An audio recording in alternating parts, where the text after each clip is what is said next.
Chapter 10. The Scent of Money. Money is the most universal and efficient system of mutual trust ever devised. It allows strangers to cooperate on a massive scale, uniting people who have never met and may never meet. Unlike barter, which depends on the direct exchange of goods and services, money functions because people collectively believe in its value. A dollar bill or a gold coin has no intrinsic worth. It is only valuable because everyone agrees it is. This shared trust gives money immense power, shaping societies, economies, and even empires. Long ago, trade was based on barter, where people exchanged one good for another. This system worked only in simple economies where communities were small and people knew each other. A farmer who had wheat might trade with a shoemaker who needed grain in exchange for a pair of shoes. But problems arose when the shoemaker did not want wheat or when the value of different goods became difficult to measure.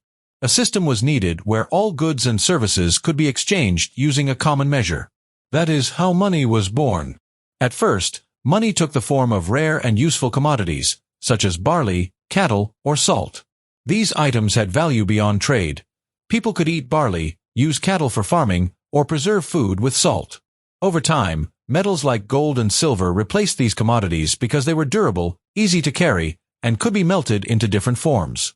Coins stamped by kings and governments further strengthened trust in money. People accepted these coins not because of the metal alone, but because they believed in the power of the ruler who guaranteed their worth. Yet carrying large amounts of gold and silver was inconvenient and risky.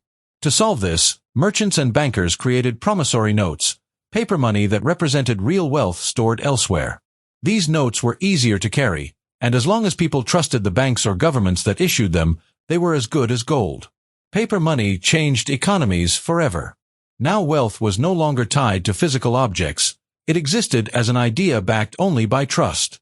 This led to the rise of powerful banking systems, where banks did not just store money but also created it by lending more than they physically possessed.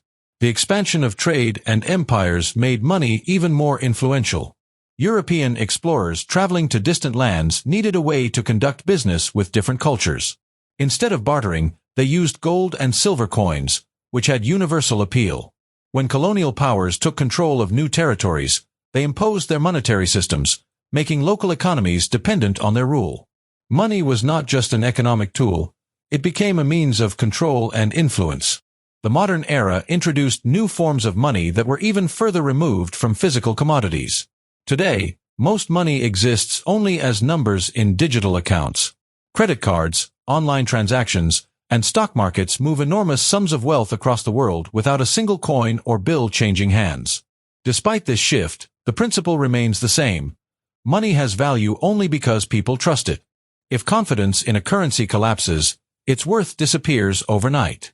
The real power of money lies in its ability to bridge gaps between people, cultures, and nations. Two individuals who have nothing in common, different languages, religions, or customs, can still trade if they believe in the same currency. Unlike laws or governments, which apply only within specific borders, money operates across all human divisions. It connects the world through trade, finance, and investment, making it one of the most unifying forces in history. However, money is not neutral. It influences human behavior, shaping how people think, work, and interact. It drives ambition, sparks innovation, and fuels economic growth. But it can also lead to inequality, greed, and exploitation. The ability of money to dictate human actions shows how deeply it is woven into the fabric of society. It is not just a medium of exchange. It is a system of belief that controls the world in ways both seen and unseen.